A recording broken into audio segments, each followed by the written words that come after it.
रायपुर नामक राज्य में एक आदिल नाम का आदमी रहता था। आदिल बड़ा ही बहादुर और नेक दिल इंसान था। आदिल के पास कुछ भेड़ें थी जिन्हें आदिल रोज चराने के लिए जंगल में ले जाता था। एक बार आदिल जंगल में घास चराने भेड़ों को लेकर गया। तभी जंगल के पक्षी उसके ऊपर मंडराने लगे। आदिल को अंदाजा हो गया कि कुछ तो है जो पक्षी इतना उड़ रहे हैं। आदिल को झाड़ियों के पीछे से घुर्राने की आवाज सुनाई दी। आदिल ने झाड़ी के पीछे देखा तो वहां एक शेर घायल बैठा था। उस शेर के पंजों में एक नुकीला पत्थर चुभा हुआ था, जिसके कारण वो शेर काफी घुर्रा रहा था। आदिल को अपनी भेड़ों की चिंता हुई। उसने जल्द से अपनी भेड़ों को गिना और घर की तरफ ले गया। पर आदिल को शेर की दुर्दशा याद कर सारी रात भर नींद नहीं आ रही थी। वो करवटें बदलता रहा। आदिल की बीवी बोली, क्या बात है जी, आज आपको नींद नहीं आ रही है? साथ ही आज आप भेड़ों को जल्द ही जंगल से ले आए थे, क्या बात है? आदिल ने सारी बात अपनी बीवी को बताई। आदिल की बीवी बोली, आपने ठीक ही किया जी, वहां से चले आए, नहीं तो वो शेर हमारी भेड़ों को खा जाता। आदिल बोला, नहीं, तुम समझ नहीं रही हो, मुझे उस पर बहुत दया आ रही है। वो शेर बेचारा घायल था और मैं उसे इस हालत में वहां छोड़ आया हूँ, इसलिए मुझे नींद नहीं आ रही है। आदिल की बीवी बोली, जाने भी दो जी, कितना सोचोगी, वो एक शेर था।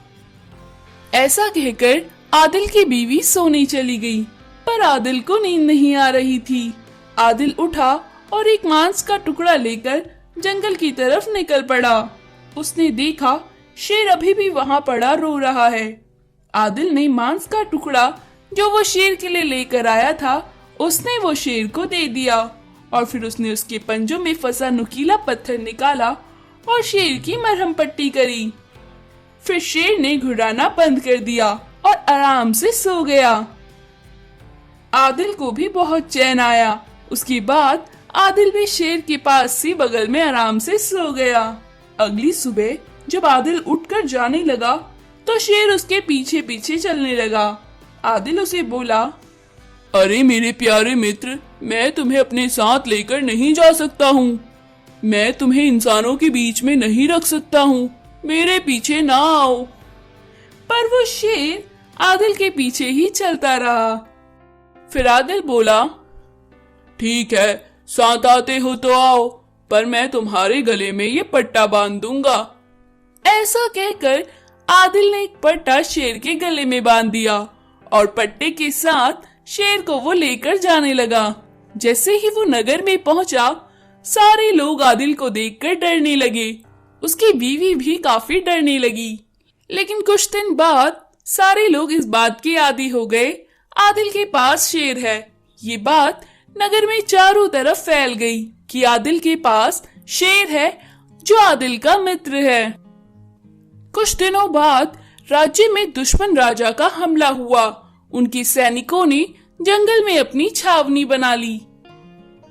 राजा के किसी सैनिक को आदिल के पास शेर होने की बात पता चली। सैनिक ने एक योजना बनाई और राजा को बताई। राजा ने आदिल को शेर के साथ बुलवाया और उसके कान में एक बात कही। राजा की बात सुन आदिल राजा की बात मानने को तैयार हो गया। फिर उस रात को आदिल ने राजा के कहे अनुसार सैनिक के कपड़े पहने और शेर को लेकर निकल पड़ा दुश्मन सैनिकों की छावनी की तरफ। वहां जाते हुए आदिल जोर जोर से चीखने लगा, अभी तो मैं अकेला अपने शेर के साथ आया हूँ, बाकी सैनिक अपने शेर के साथ बाद में आना, मैं अकेला ही काफी हूँ, मेरा शेर इन सबको खा जाएगा, वो बहुत भूखा है। ऐसा कहते हुए आदिल दुश्मन सैनिकों की छावनी की तरफ बढ़ने लगा। आदिल को सैनिक की वेशभूषा में और शेर के साथ आता देखकर दुश्मन सैनिक काफी डर गए। दुश्मन सैनिक बोलने लगे, अरे इनकी सेना में तो शेर है, हम इनका सामना नहीं कर सकते, ये बहुत बहादुर सैनिक हैं, हमें यहाँ से भागना पड़ेगा। ऐसा कहकर आदिल को शेर के साथ आता देख दुश्मन सैनिक के लोग वहां से दुम दबाकर भाग खड़े हुए। राजा ने आदिल को धन्यवाद दिया और फिर राजा ने आदिल और शेर के लिए सोने की मुद्राएं दी। तो दोस्तों, हमें आदिल की तरह बहादुर बनना चाहिए। गरीब वर्सेस अमीर का खिलौना घर। महकपुर नामक नगर में एक ही विद्यालय था। उस विद्यालय में अमीर और गरीब दोनों के बच्चे पढ़ने के लिए जाते थे। उस नगर में सुंदर नाम का एक बिजनेसमैन रहता था, जिसके बेटे का नाम आदि था।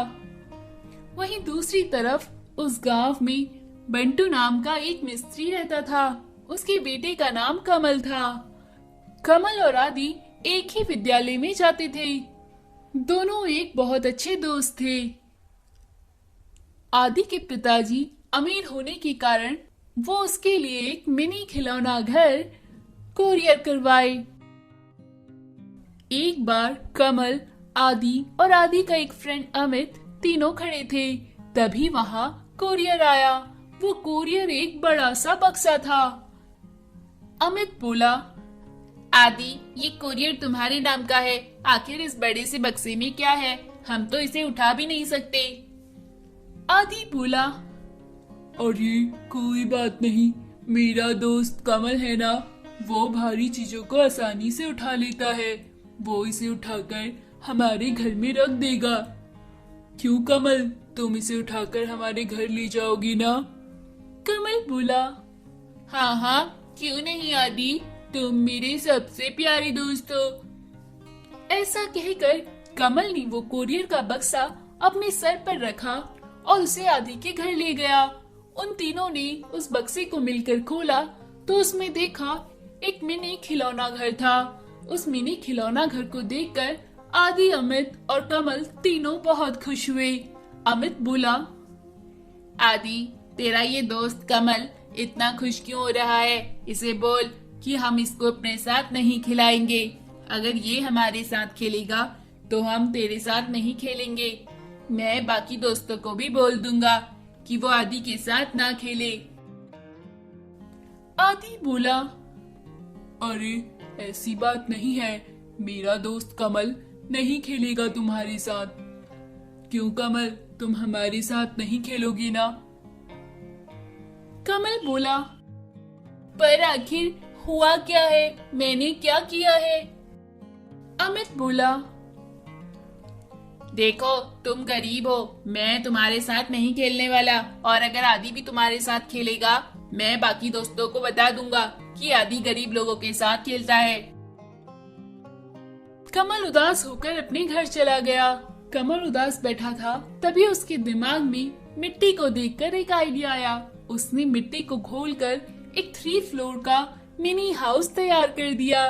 उस मिनी हाउस में उसने ग्राउंड फ्लोर में पार्किंग और फिर फर्स्ट फ्लोर में अपना घर, थर्ड फ्लोर में अपने माता पिता के लिए बेडरूम और किचन बनाया और सेकंड फ्लोर में अपने लिए एक घर बनाया जिसमें उसने एक स्टडी टेबल रखी। तभी कमल के पिता बंटू वहां आए और बोला, अरे ये मिनी मिट्टी का हाउस कौन खरीदा है? तुम माँ बेटे मिलकर मेरे पैसों को इस तरह खिलौनों में उड़ाने में लगे हो। कमल की माँ बोली, अरे नहीं जी, ये घर हमारी बेटी ने अपने लिए खुद बनाया है। उसको जाने उसके दोस्तों ने क्या कहा। पहले तो उदास बैठा था और फिर ये घर तैयार करा बना के। बंटू बोला, अरे वाह, ये तो बहुत अच्छा घर बनाया है इसने। तभी वहां आदि, अमित अपने दोस्तों के साथ आते हैं। अमित बोला, अरे वाह कमल, तुम्हारा घर तो बहुत अच्छा है। क्या हम तुम्हारे साथ खेल सकते हैं?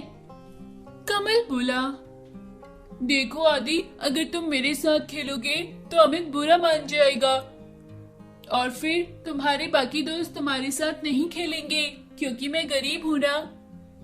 अमित बोला, मुझे माफ कर दो दोस्त, तुम्हारा घर बहुत अच्छा है।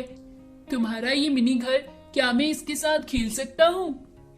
कमल बोला, हा, मैं मजाक कर रहा था। तुम मेरे साथ खेल सकते हो। ये अमीरी गरीबी मैं नहीं जानता, आओ हम सब खेलते हैं। ऐसा कहकर तीनों दोस्त खेलने लगे।